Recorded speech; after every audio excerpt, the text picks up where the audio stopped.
Assalamualaikum warahmatullahi wabarakatuh. Salam, Om Swastiastu, Namo Buddhaya, salam kebajikan, dan salam sejahtera untuk kita semua.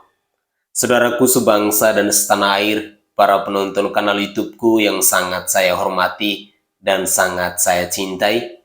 Salam jumpa dan selamat bertemu kembali bersama saya Sainai pada hari ini, Jumat 28 Juli 2023. Saudaraku sebangsa dan setanah air, dalam cuplikan video saya kali ini, saya ingin menyajikan ke hadapan pemirsa sekalian tentang yang selama ini selalu bertanya, apa itu koalisi perubahan?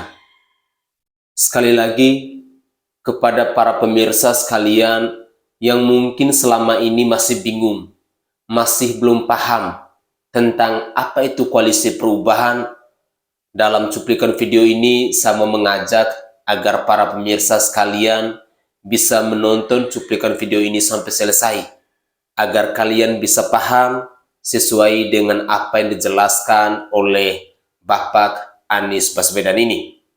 Sebenarnya Pak Anies mau merubah Indonesia ini seperti apa sih? Itulah pertanyaan kita.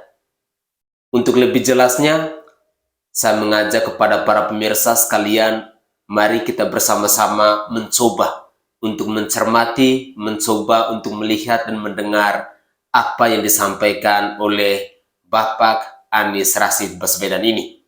Selamat menyaksikan. Pertanyaan saya selanjutnya, ini kan nama koalisi perubahan.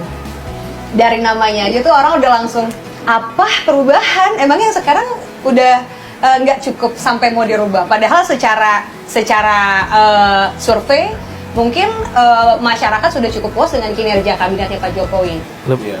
Bayangkan, siapapun yang menang terjadi perubahan presiden. Siapapun yang menang terjadi pergantian presiden. Bukankah itu perubahan? Perubahan lain kalau misalnya ini adalah periode pertama Pak Jokowi. Iya, Pak Jokowi lagi. Iya, maka tidak ada perubahan. Kalau sekarang mah akan ada perubahan. Anies bisa aja. Bisa aja, pertanyaan juga bisa aja. Jadi, memang akan terjadi perubahan. Nah, kemudian yang kedua, saya selalu bilang nih bahwa pemilu itu bukan tentang 5 tahun terakhir atau 10 tahun terakhir, 15 tahun terakhir. Kita ini mendirikan republik bernama Indonesia untuk meraih itu keadilan, kesejahteraan. Kayak kita kan menuju ke sana sebagai sebuah perjalanan nih. Nah, tiap 5 tahun sekali kita berhenti sejenak, menata kembali arah kita sesuai nggak dengan tujuan itu. Jadi ini bukan soal kemarin saja, ini soal menuju pada cita-cita didirikannya republik. Makanya saya sering sampaikan, ini bukan soal kemarin bagaimana, apa yang harus dikurang, apa ditambah, dikurangin, dan lain, bukan hanya soal itu. Ini adalah memastikan arah 5 tahun berikutnya itu menuju kepada cita-cita awal. Itu sebabnya kenapa kami melihat yang penting sekali hari ini adalah mengembalikan unsur keadilan, kesetaraan di dalam setiap pengambilan keputusan. Jadi itu unsur perubahan yang kita masukkan. Bukan untuk merubah apa yang sudah ada sekarang gitu ya Pak Anies ya? Menganggap jelek yang udah lagi jalan gitu enggak? Nah, kan gini, kalau namanya perubahan itu minimal ada 4 unsur. Apa yang harus ditingkatkan, apa yang harus dikoreksi, apa yang harus dihentikan, dan apa yang harus ditambahkan. Minimal 4 untuk perubahan itu.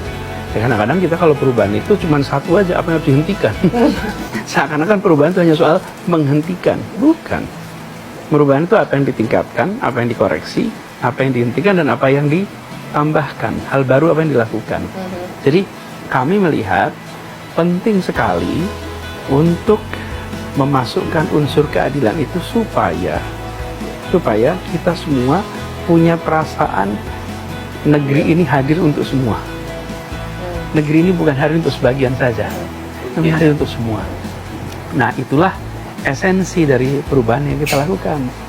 Jadi memang tidak mungkin besok itu kalau lihat ini ya aturan manusianya nih.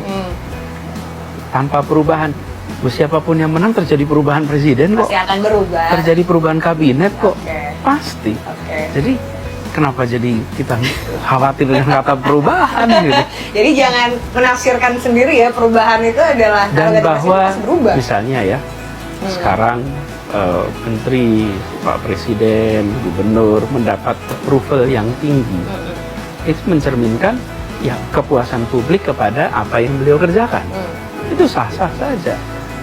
Kita tidak bicara tentang kemarin, kita bicaranya ke depan.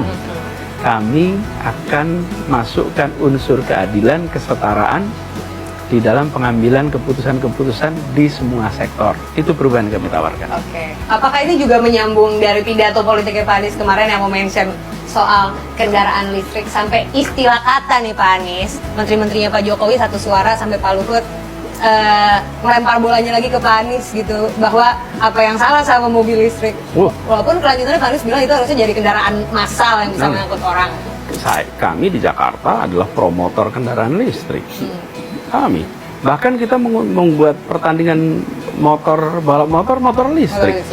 Karena memang kendaraan berbasis listrik adalah masa depan. Itunya nggak ada pertanyaan. Bahkan kita termasuk yang paling awal di Jakarta itu membebaskan pajak balik nama ya untuk balik nama kendaraan bermotor listrik 0. Kemudian untuk kendaraan listrik tidak kena ganjil genap di Jakarta. Jadi diberikan insentif-insentif itu. Udah duluan bahkan ya kan? Udah. Jadi kalau ditanya rekam jejak nih, jadi bukan cuma rencana mendukung program kendaraan listrik, kami rekam jejaknya justru itu. Bis listrik pertama kami yang selenggarakan. Jadi sama sekali ini bukan soal mobil listrik. Ini soal subsidi. Oke. Jadi kalau misalnya nanti dari statementnya Pak Luhut kemarin gitu, Pak Anies mau ngomong langsung kayak gini nggak ke Pak Luhut? Kan pasti belum dengar langsung dari Pak Anies menjelaskan seperti ini. Ini tuh adalah persoalan publik. Ini bukan persoalan pribadi antar 2 orang, 3 orang, 4 orang. Jadi sesuatu yang publik harus mendengar. Bukan saya harus mendengar, publik yang harus mendengar. Jadi saya lihat, kami yakin apabila itu diarahkan untuk kendaraan umum, maka prinsip keadilan akan tercapai. Karena uang publik dipakai untuk public benefit, untuk memberikan manfaat bagi semua. Pak Anies, kabarnya Pak Anies udah mengantongi nama 5 bacawa pres yang sama koalisi, diserahkan sama Pak Anies namanya siapa aja. Kalau dari daftar tersebut Pak Anies, main cocok lagi nih Pak Anies, Hanum boleh sebutin nama satu persatu? Belum. Oke, mungkin ini ada di luar yang Pak Anies punya, tapi aku pengen tahu pandangan Pak Anies tentang nama-nama yang akan aku sebutkan berikut. Nama pertama, Mas AHY. Menurut Pak Anies? Bagus dong. Karena ada di koalisi. Nama kedua, Bu Hovifah. Ini bagus juga. Kenapa Bu Hovifah bagus, Pak Anies? Kok tadi Ahy nggak ditanyain bagusnya kenapa? Ayo. Kan koalisi udah pasti bagus banget dong, ya kan? Iya. Kalau Bu Jadi, Hovifah? Bu Hovifah juga baik. Terus? Udah. Komennya baik. Oke. Pak Aher? Baik juga. Baik juga. Punya Ini track record dua-duanya gubernur. sama-sama jadi gubernur sebelumnya. Oke. Pak Mahfud MD? Baik juga lah. Makanya saya bilang tadi, udah pasti baik lah. Baik semua. Pak Sandi? Baik juga. Yang terakhir, tapi harus dijawab juga ini. Ini menarik, ada pertanyaan tambahannya. Pak Ahok? Baik juga. Baik juga. Kenapa ada delaynya buat jawab baik juga gitu Pak Anies? Saya nggak ngira ditanya juga. Pak Ahok, tapi ini menarik omongan Pak Luhut waktu ketemu sama Pak SP kemarin, bahwa Pak Ahok buat jadi cawapres katanya bercandaan, tapi sempat akan dipertimbangkan juga gitu. Tanggapannya Pak Anies gimana? Nah itu nanti begitu saya ngomong itu nanti bisa-bisa beritanya tuh. Cuma 1 kalimat aja tuh. Jadi bagian terakhir dari pertanyaan Hanum itu bisa jadi itu seru-seruan aja. Nah itu kenapa sebabnya saya itu melihat hal-hal yang seperti ini bukan seru-seruan. Ini bukan lucu-lucuan. Ini ngurus republik. Dan ada hal-hal yang memang bisa untuk lelucon. Saya melihat ketika sampai pada urusan masa depan perjalanan bangsa, ini bukan lelucon. Ini hal yang harus kita jalani dengan serius dan jangan kemudian menimbulkan suasana di masyarakat seakan-akan urusan besar itu dianggap ringan, dianggap enteng. Nggak bisa, hati-hati sekali. Nggak boleh sembarangan komentar ya Pak Anies. Sebenarnya dalam semua urusan, tapi khusus menyangkut soal ini lebih baik ketika prosesnya udah jalan matang, udah jalan baik, baru jangan bagus. Nanti kita tanya lagi ya kalau udah keluar rilis namanya. Oke, Pak Anies kemarin pertemuan Jember sempat ketemu sama Mas Ganjar juga dong? Nggak ketemu sih. Nggak ketemu. Kapan terakhir kali Pak Anies ketemu sama Mas Ganjar? Terakhir ketemu. Oh, kalau WA-an rutin. Masih ada grup WhatsApp bertiga sama Kang Emil? Grupnya masih ada. Banyak la ilaha illallah. Teman saya kirim SMS. Assalamualaikum Ustaz. Waalaikumsalam. Jangan lupa Ustaz, 2024 kita milih, kita serapkan barisan untuk milih Anies Baswedan. Pilih Anies masuk surga, pilih Ganjar masuk neraka. Nah, jadi dulu Anies Ganjar menentukan surga neraka, Pak. Kalau nak pilih Anies, pilih saja, tapi jangan jual neraka dan surga. Anies masuk. Yang memecah belah umat nih Pak. Saya ingin sampaikan buat kita bersama. Kalau milih Anies masuk surga, milih Ganjar masuk neraka. Terus kalau milih Prabowo, Gak kulik pohon Pak. maka saya katakan kita nih Pak, kalau mau berperang program, silakan berperang program. Matian lampu awak, idian lampu awak, jadi matian lampu uang. Selesai. Kenapa mesti aku mencaci maki? Ini kontestasi politik, gunakan hak pilih kita. Bapak ingin pilih Anies, boleh. Bapak ingin pilih Ganjar, welcome. Ingin pilih Prabowo, tidak ada masalah. Tapi kenapa mesti harus menghina? Maka saya katakan, begitu bijaknya kita berpolitik. Ini ranah prestasi Pak, ini maaf. Saya ingin sampaikan buat kita bersama. Tahun lalu, saya asli orang Prabowo Pak. Saya orang Prabowo asli, next Presiden Prabowo, NKRI harga mati. Tapi takdir mendahului, Jokowi jadi presiden. Ya, keluarlah di muncung saya ini. Jokowi antek PKI, Jokowi menggelembungkan suara di Kalimantan, Papua. Keluarlah. Setahun sudah Jokowi jadi presiden, Prabowo jadi menteri. Sandiaga jadi menteri. Apa kata saya? Prabowo pengkhianat. Lucu Pak, ini ranah politik. Makanya jangan baperan. Petinggi partai itu di Jakarta Pak, makan basamo, makan soto semeja. Awak PAC dan bongak gue cokak di bawah lo. Lah. Untuk calon presiden, wakil presiden ke-14 yang hurufnya namanya Batul Surup. Amin. Yang ada di surat Nur. Amin. Amin. Abah Aus. Untuk calon presiden, wakil presiden ke-14 yang hurufnya namanya Batul Surup. Amin. Yang ada di surat Nur. Amin. Gak milih Anies sama dengan Dajjal, itu gimana? Itu Mohon kata Abah Aus, Nek. Oke, terima kasih. Itu kata Kami Abah apresiasi kepada komentator yang satu ini, tidak komen dengan menghujat dan membuli ya, tapi tabayun. Itulah akhlak. Itu sebenarnya baik tidak seorang menghujat ya, muslim, guys. Tetapi itu adalah perkataan dari Abah Aus. Sesuatu yang belum jelas duduk perkaranya, maka tabayun atau bertanya terlebih dahulu. Oke, Umi jelasin sedikit ya. Jadi begini, apa yang disampaikan oleh Abah Aus itu hanya akan difahami, hanya akan dimengerti oleh mereka yang sudah ditalkin dan sudah bertemu, juga mengenal Abah Aus, dan tentunya menjadikan Abah Aus sebagai mursyidnya, sebagai guru pembimbingnya. Karena jika pernyataan Abah Aus didengar oleh orang yang belum ditalkin, oleh orang yang belum ketemu, belum mengenal Abah Aus, Umi pastikan mereka akan tulalit, tidak bisa memahami, tidak bisa mencerna apa yang disampaikan oleh Abah Aus. Ya, karena mereka belum larut, karena mereka belum menikmati lautan tanpa tepinya Abah Aus. Oke, sepintas Umi jelaskan, karena Umi alhamdulillah sering bertemu dengan Abah Aus, alhamdulillah sering sohbah juga, sering mendengar pembicaraan Abah Aus kepada para ikhwan di sana ya. Jadi begini, Dajjal itu menurut Abah Aus adalah partai komunis yang akan membahayakan bangsa dan negara. Partai itu kotor, partai itu panas ya. Makanya Abah Aus tidak mau terlibat dengan partai. Kemudian masalah Imam Mahdi seperti apa? Kenapa Abah Aos mengatakan Anies adalah Imam Mahdi? Imam itu adalah pimpinan, Mahdi itu yang menunjukkan. Kenapa Abah Aos bilang Anies itu Imam Mahdi? Karena Anies Baswedan sudah datang ke pangarsa Abah Aos, beliau juga sudah ditalkin. Jadi otomatis kalau seandainya Anies Baswedan terpilih menjadi presiden, maka Anies Baswedan akan menunjukkan orang-orang yang ada di Indonesia untuk ke Abah Aos, untuk ditalkin, begitu. Akan menunjukkan jalan kebenaran, gitu ya. Ciri-ciri politisasi agama mulai dimainkan. Mahdi itu yang menunjukkan, begitu kira-kira. Terima kasih. Mohon maaf bila kurang penjelasan.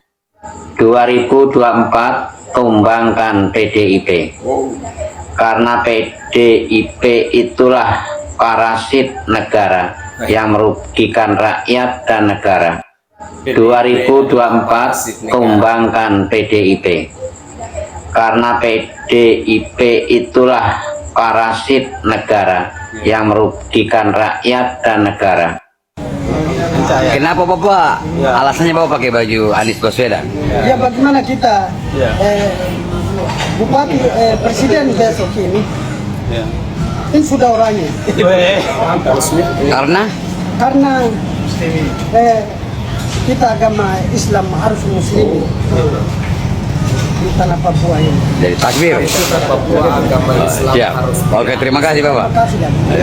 Calon wakil presiden pendamping Anies Baswedan di Pilpres 2024 mendatang diklaim sebagai sosok yang tidak terduga, mengejutkan, dan bakal bikin kaget masyarakat termasuk koalisi Pilpres 2024 lainnya. Konon sosok pendamping Anies ini adalah sosok yang memang sudah ditunggu-tunggu oleh masyarakat. Spekulasi beredar liar ya, dugaan demi dugaan muncul, tebakan demi tebakan berhamburan. Namun jika melihat clue yang ada, tampaknya sudah jelas ya siapa sosok yang bakal mendampingi Anies di Pilpres 2024 nanti. Siapa dia? Ya betul, Aldi Taher ya. Dialah sosok yang tampaknya bakal dipilih untuk mendampingi Anies. Hanya Aldi Taher lah yang sanggup menghadirkan level kekagetan yang amat besar. Ia bukan hanya akan mengagetkan masyarakat dan koalisi lainnya, namun juga akan mengagetkan Anies Baswedan itu sendiri. Aldi Taher kiranya layak menjadi cawapres mendampingi Anies ya. Pengalaman spiritualnya mumpuni, baca Quran di mana-mana menjadi buktinya. Pengalaman politiknya, wah apalagi. Ia sudah pernah terdaftar sebagai caleg di 2 partai sekaligus. Pencapaian yang bahkan belum pernah diraih oleh politisi manapun. Ia multi talenta. Sebagai aktor, aktingnya bagus. Sebagai pelawak, ia lucu. Sebagai penyanyi pun suaranya lolos standar bawah Inul Vista. Maka besar kemungkinan ia pun layak diproyeksikan menjadi seorang pemimpin. Lagi pula ya, koalisi lain sudah bersiap mempersiapkan singkatan atau slogan untuk bertarung di Pilpres 2024. PDIP misalnya sudah bersiap dengan slogan Mega menangkan Ganjar. Maka dengan Aldi Taher sebagai pendamping Anies, koalisi Demokrat, Nasdem, dan PKS bisa punya tandingan slogan yang bagus dan potensial. Anies, look at the stars. Terdiam kau. Ngomong apa? Ngomong mah. Anies presiden kita. Terus besar dikit. Anies presiden kita. Itu. Apa? Kecil sekali suara kau. Terdiam kau. Ngomong apa? Ngomong mah. Anies presiden kita. Terus besar dikit. Anies presiden kita. Itu. Apa? Kecil sekali suara kau. Bahkan aura Anies kalahkan Jokowi, replika Imam Mahdi ya. Itu ya sahabat RH sekalian. Nah, di sini ada 2 hal ya.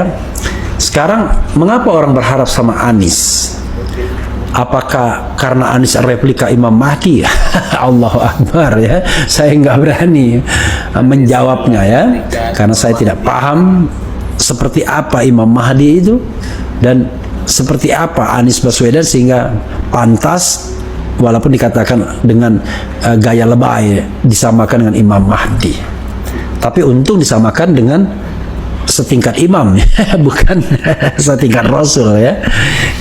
Karena yang namanya masa pemerintahan itu selalu berganti stylenya. Karena orang bosan, karena orang melihat ada kelemahan. Karena yang diingat orang tua adalah kelemahannya. Sebagai contoh misalnya, orang bosan dengan gaya Gus Dur ya. Yang saya hitung Gus Dur dulu karena Gus Dur yang dipilih kan, yang ceplas-ceplos, yang tiap hari Jumat selalu membuat statement yang kontroversial. Maka beralihlah dengan gaya Megawati yang gold is silent atau silent is gold, diam itu emas. Tapi orang bosen juga. Orang ingin orang yang delivered, yang ngomong, yang terstruktur bahasanya. Muncullah SBY. Tapi lama-lama orang bosen juga dengan SBY setelah 2 periode. Sekedar kok cuma bisa ngomong saja. Tapi tidak katakanlah executable. Orang yang butuh, orang yang konkret, orang yang di lapangan. Muncullah Jokowi. Tapi begitu Jokowi orang bosan juga. Orang butuh yang pemimpin yang punya narasi, ya kan? Tidak hanya soal aksi, ya kan? Karena aksi tanpa narasi, ya, tanpa konsep, maka aksinya kemudian yang nggak karu-karuan, tidak tertata. Maka munculnya Anies yang dianggap orang yang punya narasi. Ya karena latar belakang pendidikan yang tinggi. Jadi itu adalah gejala politik biasa saja, sobat era sekalian, jangan juga baper. Dan Anies dipersepsi sebagai antitesis dari arus Jokowi. Sementara yang lainnya dianggap bagian dari Jokowi men, ya Jokowi min, ya karena jamak. Ganjar Pranowo, Sandiaga Salahuddin Uno sudah terserap. Prabowo sudah terserap, kemudian Ridwan Kamil juga pendukung Jokowi di 2019 ya. Kemudian calon-calon. Nah, satu-satunya yang dianggap bukan pendukung Presiden Jokowi adalah Anies Baswedan. Setiap manusia ada kelebihan dan ada kekurangannya. Kelebihan Jokowi adalah konkret, down to earth, komunikasi ke bawahnya kuat sekali. Tapi komunikasi abstraknya, terutama kalau ke dunia internasional, nah itu yang lemah. Nah, kelebihan Anies justru di kekurangan Presiden Jokowi itu. Jadi setiap orang itu selalu ada kelebihan dan kekurangan. Tidak ada orang yang lebih dan kurang, lebih semua atau kurang semua. Sehingga terpilih atau tidaknya sangat bergantung pada mood rakyat pada waktu itu, dengan catatan pilpresnya jujur dan adil, bukan pilpresnya eto-eto, pura-pura ya. Misalnya Anies ternyata nggak bisa nyalon, ya percuma aja kita mengatakan dia sebagai katakanlah alternatif, ya sebagai Imam Mahdi, bullshit semua jadinya. Kalau kita bicara mengenai Anies, ya saya beberapa kali ya selalu menyatakan, coba sebutkan apa sih yang membuat kalian senang terhadap Anies, apa sih kelebihannya, apa sih yang sudah dia lakukan sesuai dengan janjinya dia. Itu nggak ada satupun yang bisa menjawab ya. Apa kelebihan Anies? Oke, coba kita tanya langsung ya sama apa kelebihan Anies dari apa yang sudah dijanjikan. Nah itu kan selama ini belum terjawab. Yang selalu dijawab adalah bahwa beliau orang hebat, beliau santun dan segala macam hal-hal yang tidak sesuai dengan apa yang ditanyakan. Oke, boleh ditanggapi dari pendukungnya Anies Baswedan. Ini ada relawan Anies dan juga ada relawan Abdi Rakyat. Mas kalau boleh saya langsung menanggapi ya, kenapa kemudian Anies Baswedan adalah salah satu sosok yang punya potensi besar memimpin bangsa ini. Sebelum saya tanggapi ini dulu, mungkin apa kelebihan Anies yang terkait dengan kelebihannya, saya pikir dari awal kami mendukung Anies Baswedan gitu ya, untuk menjadi gubernur DKI. Yang pertama adalah karena Indonesia sedang menghadapi krisis keadilan sosial. Kita bicara pemerataan, kita bicara pemerataan pembangunan, kita bicara kemudian Indonesia harus maju dalam sektor apapun, tapi kita selalu lupa bahwa ada problem keadilan sosial. Nah, Anies Baswedan memimpin Jakarta dengan prinsip untuk memperjuangkan keadilan sosial bagi masyarakat Jakarta. Jawabannya selalu seperti itu. Artinya yang abu-abu, ini yang juga jelas, yang tidak to the point, akan menjadi sebuah perjuangan yang akan dilakukan untuk membuat Indonesia berkeadilan sosial ke depan. Itu yang kemudian kami perjuangkan. Dan kalau bicara tentang seperti apa keadilan sosial, kita bisa lihat contoh sederhana, yang paling sederhana. Kalau saya selalu bicara tentang bagaimana melihat kondisi Indonesia yang sebenarnya, maka lihatlah seperti apa kondisi jalanan kita hari ini, lalu lintas kita hari ini. Apa yang sudah dilakukan oleh Anies saat ini adalah misalnya sudah memberikan kesempatan kepada pejalan kaki misalnya, dengan membuat trotoar sehingga kemudian orang bisa mengakses trotoar tersebut dan menjadi aman untuk berjalan kaki. Terus kemudian juga ada jalur sepeda yang dibuat. Itu satu contoh kecil. Kalau pertanyaannya Sekelas relawan saja itu nggak bisa jawab, ya kan? Apalagi bagaimana tuh orang-orang yang di bawah. Artinya orang-orang yang di bawah ini diberikan mimpi kosong, ya, diberikan informasi-informasi sesat dari pendukungnya di sini ya. Sehingga ketika saya tanya pun mereka akhirnya bereaksi emosi. Kenapa? Karena mereka merasa ketika saya bertanya seperti itu seperti kayak menohok mereka gitu. Nah, sekelas relawan saja ya, yang merasa memiliki Anies itu pun nggak ngerti ini Anies apa. Oke, Babe Haikal, ini pertanyaannya sederhana. Apa kelebihan Anies dari apa yang telah dijanjikan? Kan itu pertanyaannya. Bisa dijabarkan. Kalau Teddy nggak mau baca koran, ya susah. Disampaikan saja, Bang. Tinggal jawab apa? Udah, jangan bertele-tele. Nggak, kalau bergantian Bung Teddy, saya bertanya ke sini nih. Nanti saya minta tanggapan Anda. Makin panas ini. Seekor keledai, ini lagi cerita ya, seekor keledai selalu mengatakan the grass is blue, the grass is blue, the grass is blue. Rumput itu biru, rumput itu biru. Karena seringnya nyanyinya seperti itu, harimau ini berkata loh, the grass is green. Akhirnya dia protes. Blue, biar gimana pun, dibawalah ke pengadilan. Begitu dibawa pengadilan, singa memutuskan, oke, yang benar keledai. Marahlah. Begitu selesai, hei, kamu kan tahu, rumput itu kan hijau. Kenapa kamu katakan biru? Ya biar gimana pun, buat dia tetap biru. Justru kamu yang bersalah, kok meladeni ucapan seperti itu. Mungkin cerita ini bisa dipahami oleh Mas Teddy. Nggak mungkin kita bisa gini ya, 296 taman yang dibuat aja. itu. Sebentar. Jawab aja. 200 lagi nggak jawab. 296 taman yang dibuat itu kagak bakal kelihatan. Janji 6 jam surut setiap banjir itu nggak bakal kelihatan. 4 WTP berturut-turut setiap tahun itu nggak bakal kelihatan. Kenapa? Karena rasa benci yang sudah mendalam tidak akan pernah kelihatan. Saya cuma memberikan nasihat. Rasulullah bersabda, menganggap saya membenci Anies gitu. Rasulullah bersabda, Anda menuduh saya membenci Anies. Nih, Rasulullah bersabda, ya, siapa yang menjatuhkan, pasti dia yang akan jatuh. Dan siapa yang meninggikan sahabat saudaranya, dia yang ditinggikan oleh Allah. Jadi kalau saya mau izinkan menasehati, maka lihatlah semua kebaikan orang dan angkatlah orang itu. Niscaya engkau akan diangkat oleh Allah. Dan ketika kau mencoba menjatuhkan orang, demi Allah orang itu gak bakal jatuh. Yang jatuh adalah dirimu sendiri. Kapal itu, di sekelilingnya itu ada air. Dan kapal itu tidak akan pernah tenggelam. Justru kapal itu akan tenggelam ketika airnya masuk ke dalam kapal itu. Jadi jadi bersihkanlah. Menasihati itu. Nanti tanggapi, benarkah? Sholat Jumat nih. Nanti benarkah memang kelompok ini benci Anies? Begitu pertanyaan dari Babe ya. Nanti dijawab nanti. Oh, saya bilang beliau yang mengatakan benci, saya nggak bilang. Oke guys, dalam muatan video tadi kita sudah menyimak bersama-sama, kita sudah mendengarkan bersama-sama. Berbicara soal koalisi perubahan, yang selama ini mungkin menjadi tanda tanya besar buat kita semua. Apa sih koalisi perubahan itu? Hal-hal mendasar seperti apa yang mau dirubah oleh seorang Anies Rashid Baswedan dalam koalisi perubahan itu? Dalam cuplikan video yang pertama tadi, kurang lebih ada 8 menit, Anies Rashid Baswedan sudah menjelaskan secara detail koalisi perubahan itu dan konsepnya itu seperti apa. Artinya, kita rakyat Indonesia sudah bisa menilai bahwa perubahan yang akan dilakukan atau perubahan yang dimaksudkan oleh Anies Rashid Baswedan adalah seperti itu. Perbaikan untuk perubahan.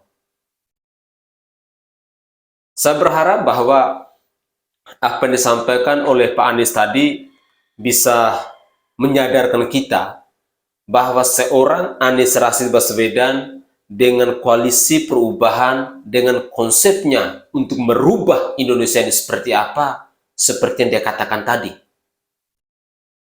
Saya tidak perlu mengulang lagi apa yang disampaikan oleh Bapak Anies Rashid Baswedan.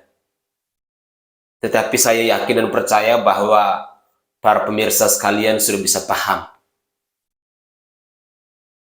Begitulah kemampuan dari seorang calon presiden yang bernama Anies Rashid Baswedan ketika dia berkuar-kuar, ketika dia berbicara soal perubahan. Hal yang menarik, yang kedua yang mau saya tanggapi berkaitan dengan politisasi agama. Dalam cuplikan video tadi kita juga sudah menyaksikan, bahkan yang lebih sadisnya, yang mengejutkan saya ketika ada bapak-bapak dari Papua tadi, dia mengatakan bahwa orang Papua yang beragama Islam wajib untuk memilih Anies Rashid Baswedan. Ngeri.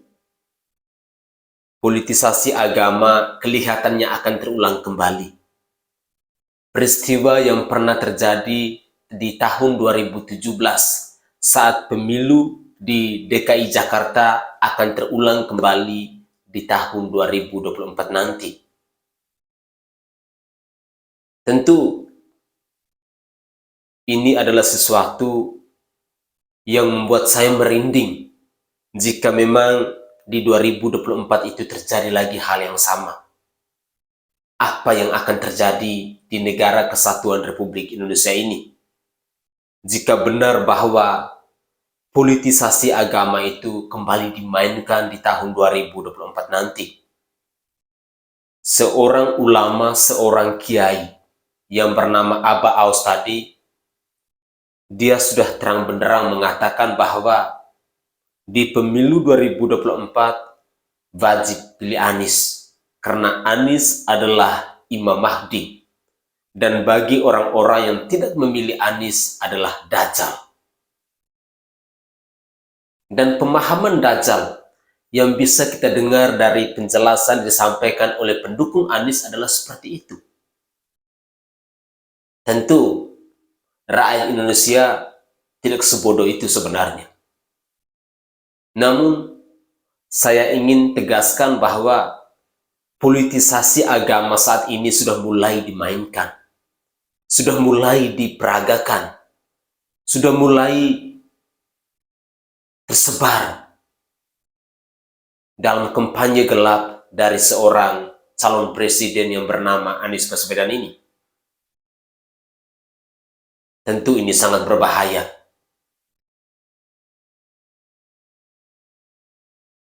Saudaraku sebangsa dan setanah air, saya berharap banyak. Semoga cuplikan-cuplikan video tadi bisa membuat kita menjadi sadar bahwa pemilu di tahun 2024 itu adalah sebuah pesta demokrasi yang akan diwarnai dengan berbagai macam hal. Politisasi agama dari sekarang sudah mulai menyusup di mana-mana.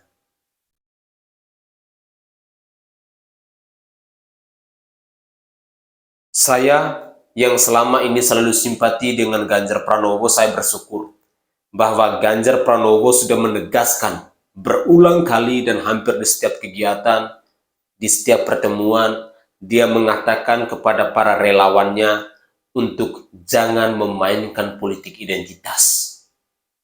Tidak boleh menyebar berita bohong, tidak boleh menjelekkan orang lain. Tapi ketika kita mendengar apa yang disampaikan oleh relawan dari Pak Anies ini, tentu ini adalah sesuatu yang sangat tidak layak dalam pesta demokrasi di negara kesatuan Republik Indonesia ini. Terang benderang mengatakan bahwa yang beragama Islam wajib pilih Pak Anies. Saudara, mungkin itu saja tanggapan singkat saya. Saya berharap bahwa cuplikan-cuplikan video tadi bisa menyadarkan kita, bisa menambah wawasan kita dalam dunia politik dan dalam perkembangan politik di tanah air ini. Karena saya yakin dan percaya pesta demokrasi di tahun 2024 nanti adalah sebuah pesta demokrasi yang begitu besar dan juga akan ada polemik-polemik besar yang terjadi di tahun 2024 nanti setelah pemilu ataupun sebelum pemilu. Oleh karena itu, Dari jauh hari, saya selalu mengajak kepada para pemirsa sekalian bahwa mari kita buka hati kita, buka pikiran kita fokuskan bahwa orang-orang yang kita pilih adalah orang-orang yang jujur, orang-orang yang bertanggung jawab, orang-orang yang berani, orang-orang yang mampu untuk mensejahterakan bangsa dan negara ini. Itu adalah harapan terbesar saya. Demikianlah tanggapan video singkat saya pada kesempatan ini. Saya minta maaf jika ada tutur kata saya yang tidak berkenan di hati sanak saudara sekalian. Dan pada kesempatan ini juga saya memohon pamit dari hadapan Anda. Semoga cuplikan-cuplikan video tadi bisa berguna bagi kita semua. Salam hormat, salam NKRI. Saya Sainai dari Provinsi Nusa Tenggara Timur. Saatnya kita yang rakyat jelata harus berani